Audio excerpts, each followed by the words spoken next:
Hey, everybody, and welcome to Build and Breakthrough. I'm your host, Hunter Harris of Hunter Software Consulting. And with me today is Monica Stewart. She's a sales expert and the founder of MSP Consultants. Monica, do you want to introduce yourself a little bit? Hi, my name's Monica. I am the founder of MSP Consulting. I help B2B SaaS founders build sustainable revenue systems between 1 and 10 million ARR. And thanks so much for having me on today. Super excited to have you on. Monica, one of your specialties is B2B social media with your top of funnel flywheel system. Words are hard. Yeah, Can you run me through the basics there? I might need to change the name because listening to you say it, I feel like it doesn't quite like roll off the tongue, right? Nothing So, rolls off my tongue, I'm sad to say. okay, great. I won't take it personally then. Yeah, so it's super interesting because I never thought of myself as somebody who was going to end up teaching B2B social media to founders. I'm a sales expert. That's what I've always done.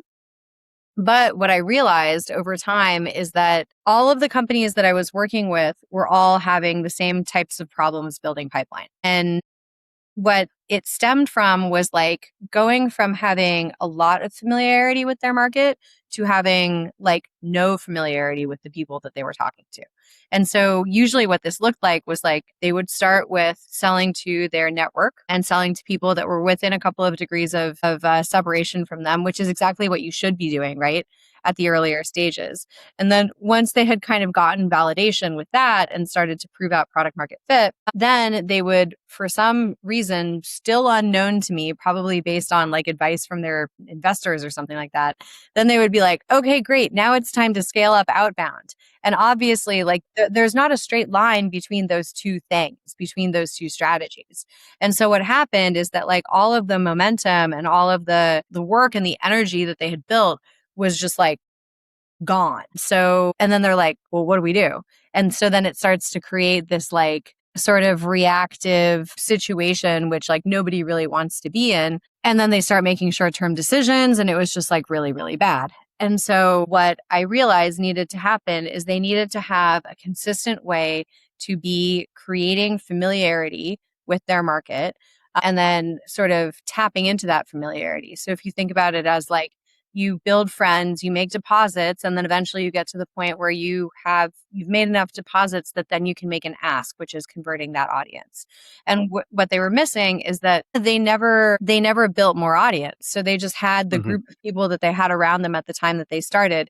And then once they had tapped out that initial group, then they were like stuck. And so, as a solve basically for that, what I started to do is I started to teach the founders that I was working with how to continue building an audience on social media. This is something that I had to learn how to do for my own business.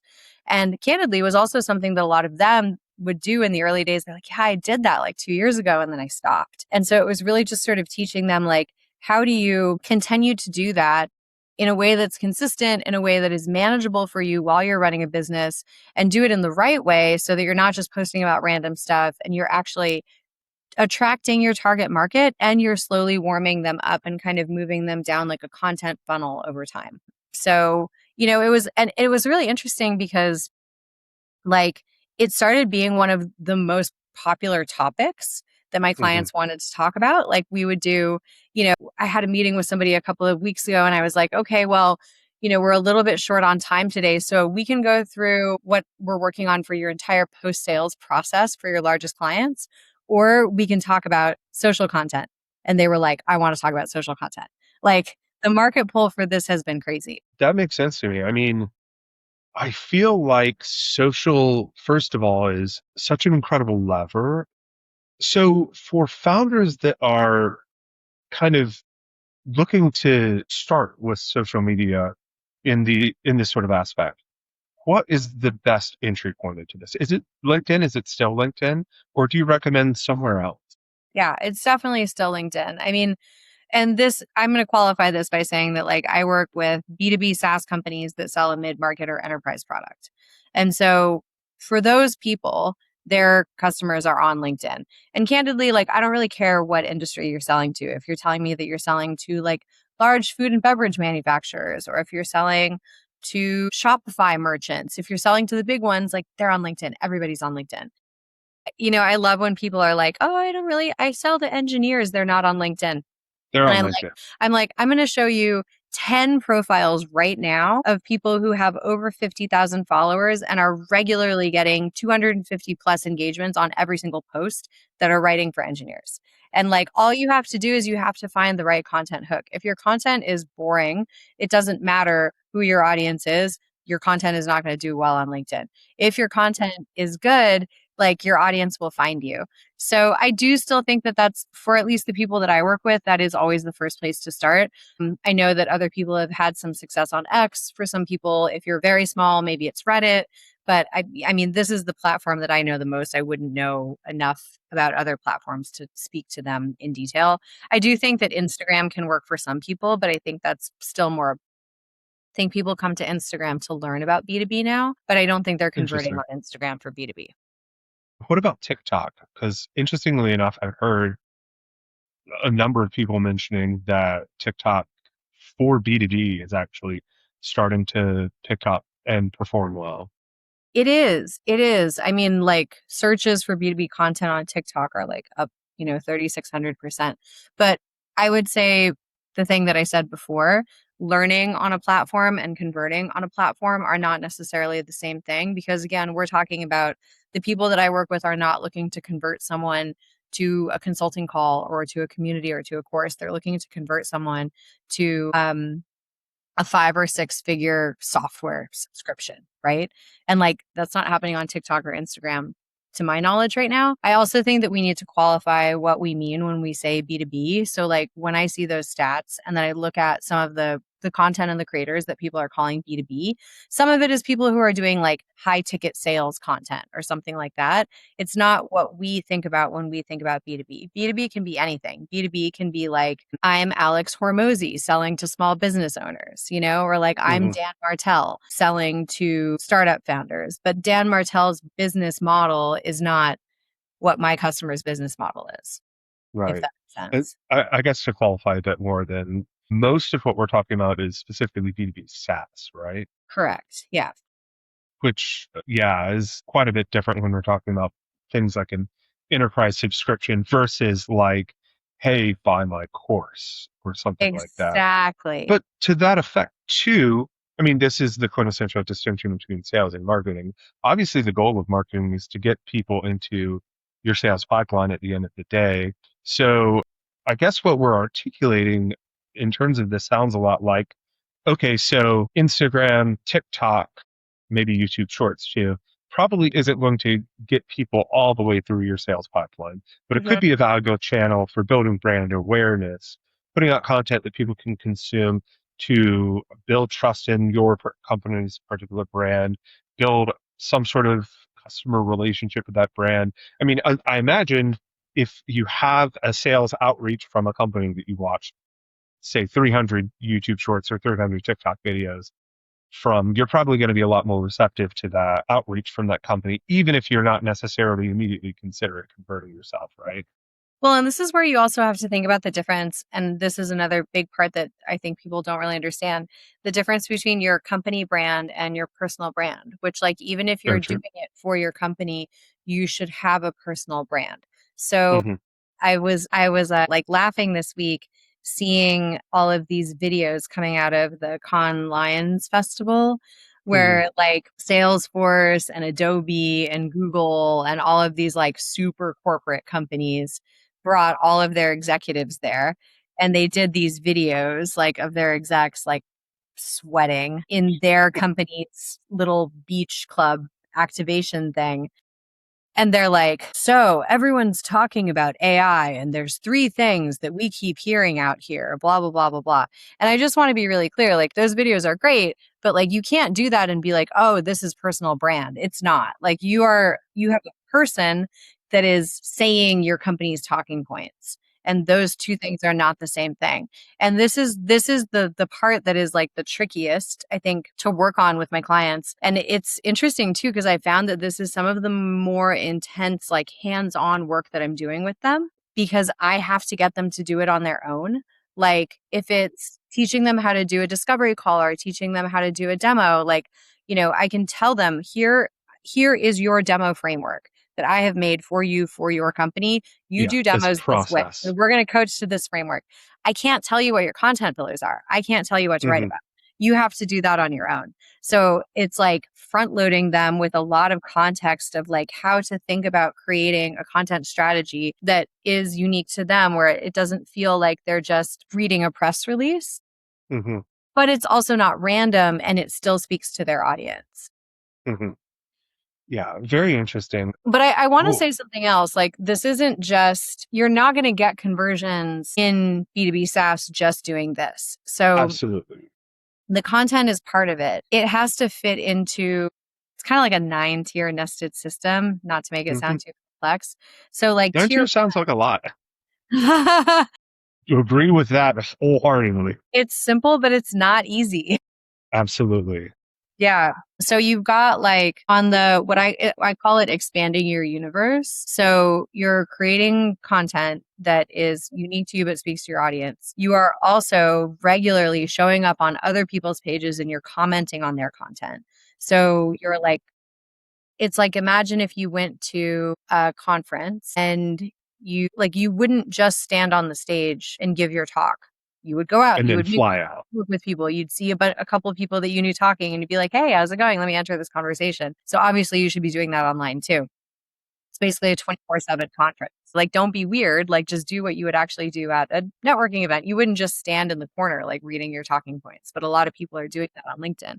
So, first you have your content strategy, then you have your commenting strategy. So, you're showing up where your audience is showing up. And so, this is going to be like your competitors, your customers, other influences in your industry, people who run the conferences that you go to, people who do podcasts like you, or, just bigger voices, depending on your industry. You probably know who those people are. And then you have a connection strategy. So you're going to go make new friends, right? That are the types of people that you want to talk to. And you're going to find those people in kind of a similar way that you would if you were at a conference. How would you pick who you want to talk to? Well, you'd see who your friends are talking to. So, Hmm. and then you would see who went to your panel discussion. Like, you find people who are interested in the same things that you're talking about, and you Right. find people who are connected to the same people you're connected to. You connect with them. And it's also weird to me that a lot of people don't do this. They'll be like, "Oh, well, I want people to come to me." I'm like, "Okay, so you're just going to hang out by the coffee bar then. And like, let's see how that strategy works for Hmm. you." And then you have to actually move it to conversations. I think right now, particularly on LinkedIn, people are not seeing a lot of inbound. And Hmm. this is like for everybody that I know. I don't know if you're seeing the same thing. Are you saying not seeing a lot of? So, are you referring to your individual LinkedIn inbox? You're not receiving a lot of DMs at the moment. I'm saying that everyone that I am talking to right now, they are not seeing a lot of direct inbound coming from LinkedIn, but they are seeing, I see inbound yeah. leads coming in. I guess technically organic leads inbound from LinkedIn is what you mean. Yeah, so like if Yes. you cannot, it's not realistic to expect that you're going to post and comment and then people are just going to be hitting you up at a meaningful rate and being like, "Here, take my money." Like, Yes. that's I not, think the rate of that is close to zero. the rate of that is very low. It's not, it's a non-zero amount, but it's quite low. So, but what you can do is you can have conversations with people. And over time those people will convert to like, booking a call with you. So it's creating content, it's having a commenting strategy, it is having an intentional connection strategy, and it's starting conversations with. So 4 C's. So that's the first thing that you've got to do. And then you have and then the second part is like, okay, how are we actually converting those people, this audience that we're building? So in terms of back to the social media aspects there, one of the things that I want to talk about is podcasting and being a guest on a podcast. Mhm. So I obviously created this podcast initially because I'm owning a business and this is part of my overall holistic content strategy, right? How should I be thinking about this podcast in terms of like its connection with my business? Because one thing that I see pretty frequently is, and maybe this speaks a little bit to the personal brand versus the corporate brand a little bit. I see a lot of people kind of start something like a podcast and kind of hang up the business thing and be like, okay, I'm not going to be a founder. I'm going to go be a podcaster. Really? Like yeah, well, I see some people do it. Yeah. I see most people I see are like, podcasting is hard. I want to stop doing this and completely drop it. But there is a fundamental kind of like identity thing that I feel like is a recurring theme here. Because just to speak for me as an example, right? I have a lot of outreach towards me in terms of like, hey, let's go like make your podcast super incredible. That's all well and good, but is my focus going to be on my business or is it going to be on my podcast? I have limited time, limited attention. So obviously, if I can do improvements to my podcast that improve my business, that is ideal. But like minute iterations to the podcast itself moves me in a direction away from the business and towards being a podcaster. How do you think I should be thinking about these sorts of things? To that point too, like I guess a good example of this too is I see a lot of podcasts because I have a lot of people who reach out to me to be on this podcast, for example, that end up they're they start the podcast because of their business, but their actual guest list ends up very disparate and dilute. But I think that's the same sort of difficulty that you see on LinkedIn, where your messaging on LinkedIn is very disparate and dilute. Now, let's be clear, I'm not perfect here. I think my messaging on both is probably a bit more disparate than I would like it to be. But like, how should I and the other founders here thinking? How should we be thinking about trying to keep that sort of content tight and targeted at a particular audience? And this is where the podcast versus business aspect comes in here, especially. If I should I just organically try to build my audience at all costs, just to have a bigger audience, or should I be building my podcast towards one particular demographic and try and target that demographic with my content to work on my business? That's a really interesting question. This is actually a very valid question for all content. And like, I would say Right. that the answer is both, right? Like, Well, ideally, but of yeah, course. ideally, no, I mean, no, this is like literally both. Like, and this is the essence, basically having a content funnel. Hmm. And I think this is what people really don't understand in B2B. I didn't understand this in B2B to start with, which is I was like, I'm a sales expert. I'm going to talk about sales. That's what people want to hear me talk about, right? And I remember being like, how am I ever going to keep this up? How much more can I say about multi-threading? Like, I've said it all. And so has everybody else. Like, and what I didn't understand is that so no one cares what you have to say about how to do something if they don't understand your perspective on that thing in the first place, right? Hmm. So Agreed. this is like, so your first thing is like, what is your point of view on the thing that you're talking about? And so like, I'll take an example of a friend of mine, Rob Snyder. Hmm. Rob actually only really has two content pillars. He is the most B2B person that I know, but he talks about most of the advice that you've gotten about how to find product market fit as a startup is wrong, and Okay. it's absolutely killing your business. Everything that you've been taught by in business school, by your investors, by all of your advisors, they're all giving you wrong information. And I know this because I was one of those founders and MBA graduate that got that wrong information, and I failed at this multiple times until I figured out this other way. Hmm. And so then when you hear that, you're like, okay, I'm interested, you know, Exactly. Tell right? me Like, more. okay, I'm yeah, interested. me I want more. to ask questions about that. I want to know, what should I be doing, Rob? Hmm. And so then he's like, well, I'm so glad you asked. Let me tell you. And then he has like all of these like very specific frameworks and things. And that's what most people are talking about. They're only talking about that part. They're only teaching people things. But, again, let's take it back to our giant virtual conference, which LinkedIn is. If you're like talking to somebody and they're like, hey, there's this way that you should be doing your customer interviews. You're like, I don't have time to talk about this right now, right? But if they frame it in terms of like, here's why everything you think you know about how to do customer interviews is wrong, then you're like, okay, now I'm listening, right? Like, Hmm. otherwise, everyone's like, yeah, yeah, yeah, I heard of that before. I have a solution for that. And then the third part, which he rarely does, I think because his first two are so, so, so strong, is okay, well, why should I care about listening to what you have to say about this? Right. And this is like how you build a parasocial relationship, which it's just human psychology. It's the reason that we follow sports teams. It's the reason that people like celebrities, right? Like our little brains don't understand the difference between someone that we see a lot and someone who's part of our tribe. And so the more that you show up and they feel like they actually know you as a person, there's a real person back there. Like when I met you and we talked about your screen, then Yeah, you're like, exactly. it's so easy to get people to like you. All they have to do is feel like they actually know you a little bit. And then Hmm. they're going to want to listen to what you have to say about everything else that much more. Yeah. So, and then each of those is going to have a different level of reach. So like your strong, like your broad point of view on the industry is going to have the highest level of reach. The teach content is going to have the smallest reach, but it's going to be the most targeted. So that's like your bottom of funnel. And then depending on what it is that you're sharing about yourself, that could actually be your very highest reach. And Hmm. then some people have a fourth category.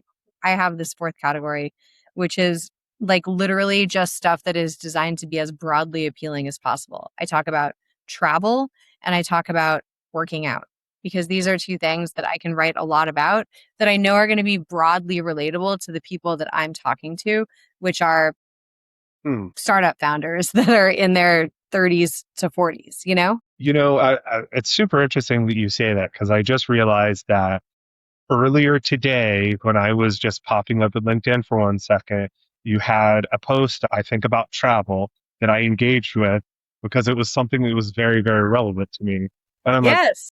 right now, I'm like, shoot, she got me. You But didn't even know yeah, that's what I actually, was doing. I didn't even think about that because I know I'm clearly screwing this up because I'm very focused on like trying to create, I guess, essentially teaching content, well, hot takes and teaching content that is relevant and helpful to my target audience. When in reality, I think maybe if I was a bit more like personal, which I'm bad at, I suppose it's easier on this than in something like LinkedIn for me.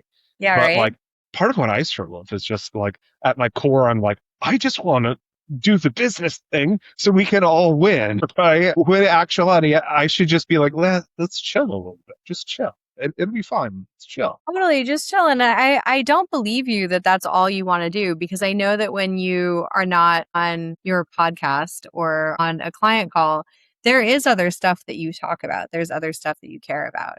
And so it's literally just bringing that in. And I think that people really get this wrong. They're like, oh, I have to like share my personal journey or whatever. Like I literally, obviously I use a conversational intelligence tool like everybody else does. I use Sybil.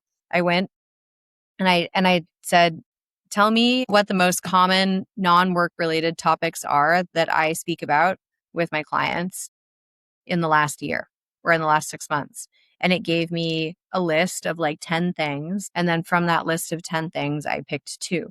And so that's why those are the things that I write about. Cause I was Interesting. like, okay, this is stuff that like I'm already chatting with people about. And it's something, like I had to leave off like things that I was talking to them about, like Of a lot of course. them run marathons. I don't run marathons or like the weather or like stuff going on with their kids. I don't have kids, so that was just talking about them. So like you eliminate Hmm. the stuff that isn't relevant and then you'll get a couple topics where you're like, "Oh yeah, I can come up with some things to say about this."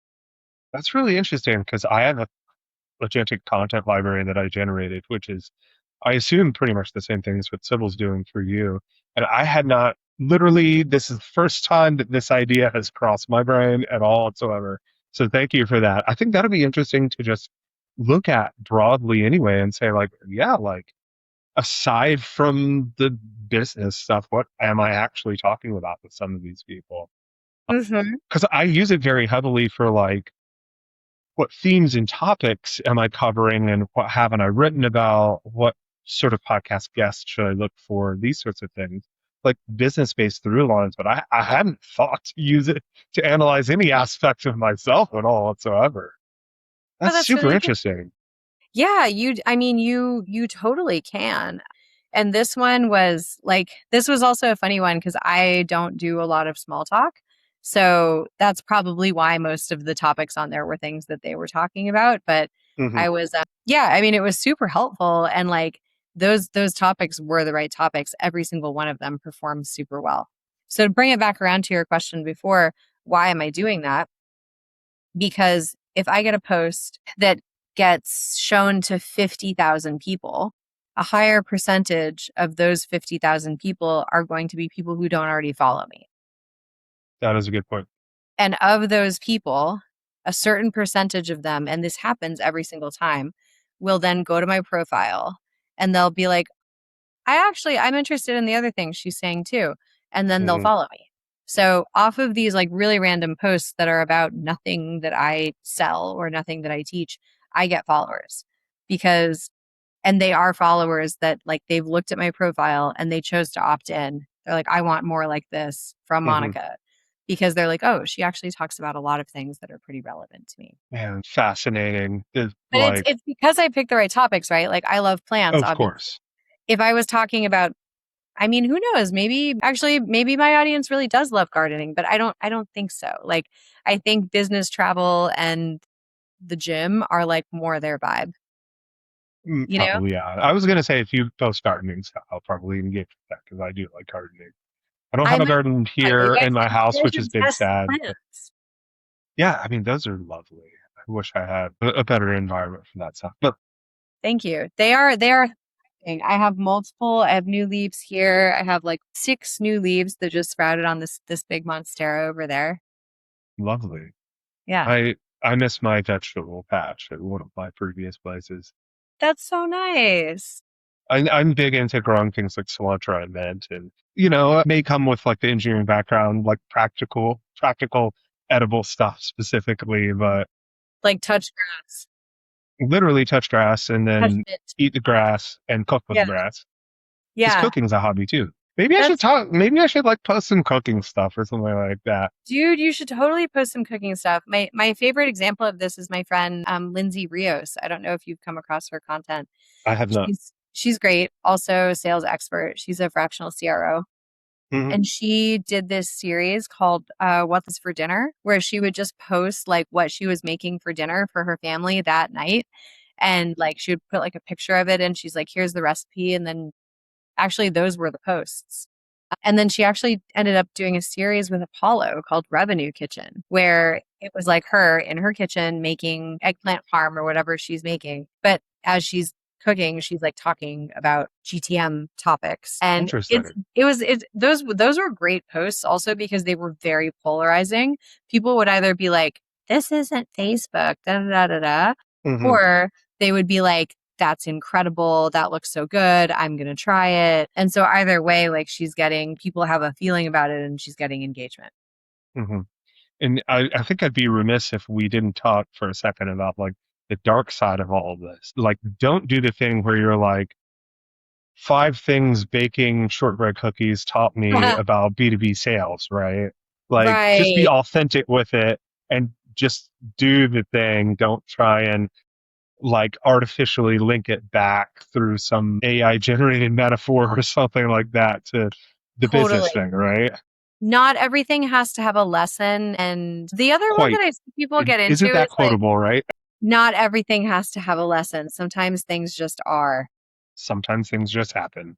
I have actually a post scheduled in the next week or two that's like, I just had a shower thought while I was like walking or something. And I was like, oh my gosh, like half my clients are women. How did that happen? That's so cool. And there's no lesson. I didn't do anything for that to happen. It does mean something to me because I've spent my Hmm. entire career, like, being on all male teams and all male companies and all of that. But I can't be like, and this was my hero's journey to get to that Hmm. point, da da da da, because like, that's just not true.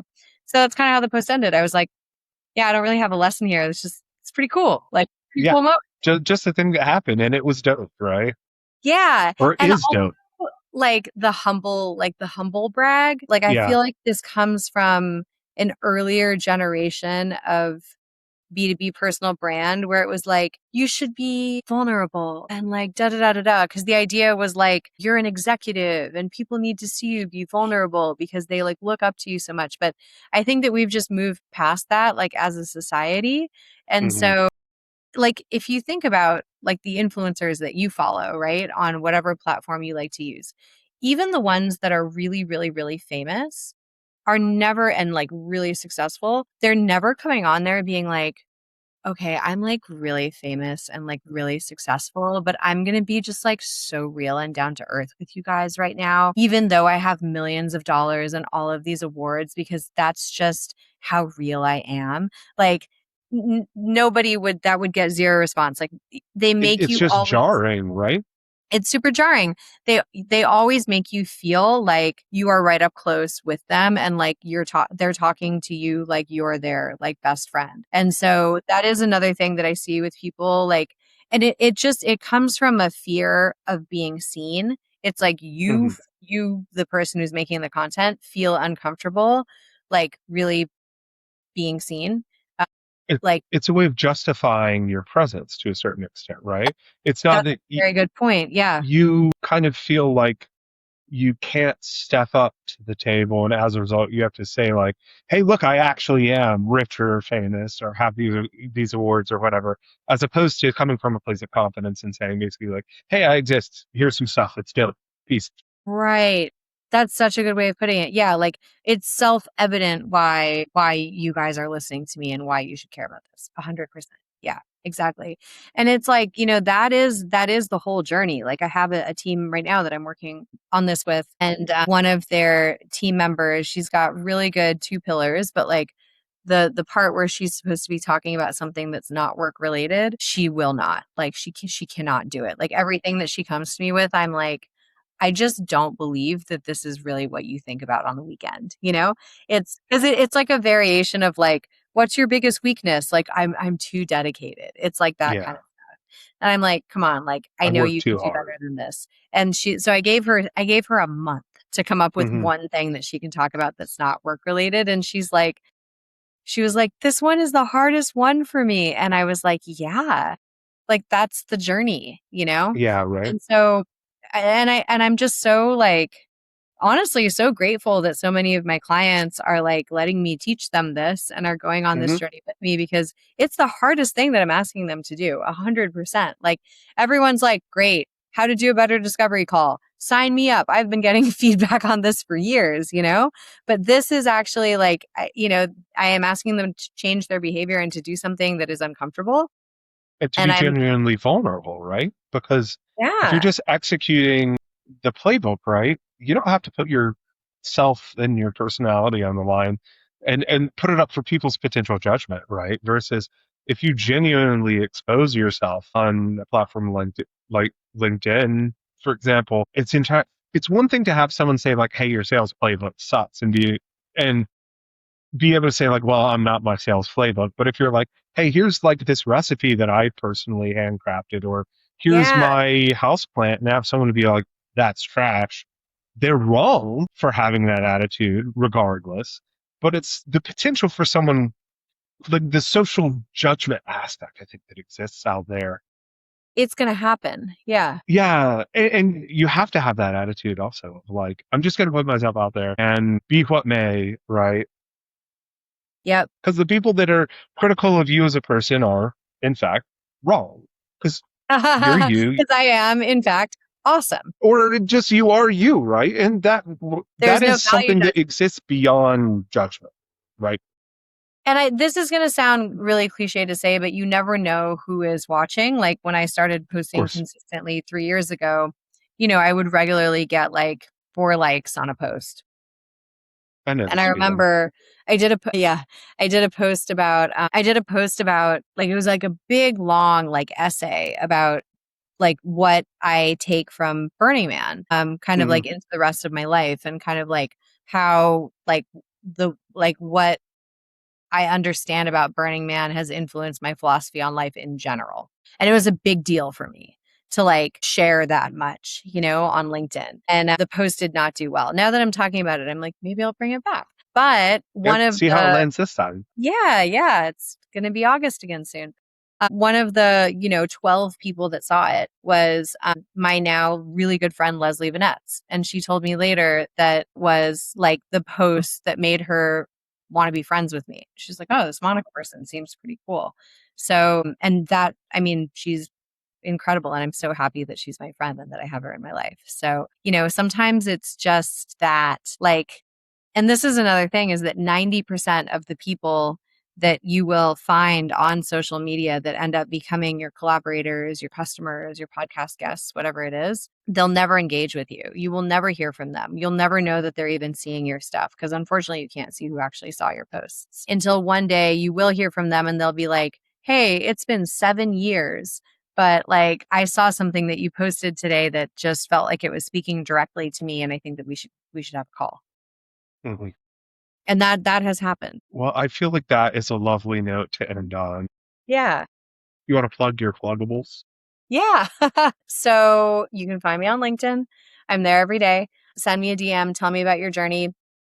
If you want to talk about your sales team, book a call. And I am going to be doing a monthly series, at least for the rest of 2026, probably into Q1 of 2027. I'm doing monthly free workshops live on LinkedIn. And these are actually same workshops that I teach to my clients. So I'm like pulling back the curtain on like what I actually teach people about what we're talking about today, Hmm. what I teach about discovery, how to run a good demo.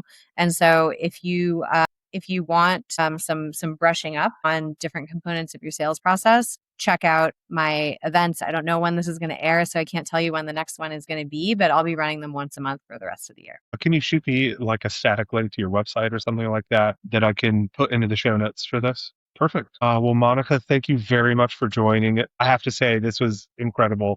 This was one of the ones where I learned a ton and Nice. really shifted my thinking about some of this stuff, which is part of why I do all of this stuff.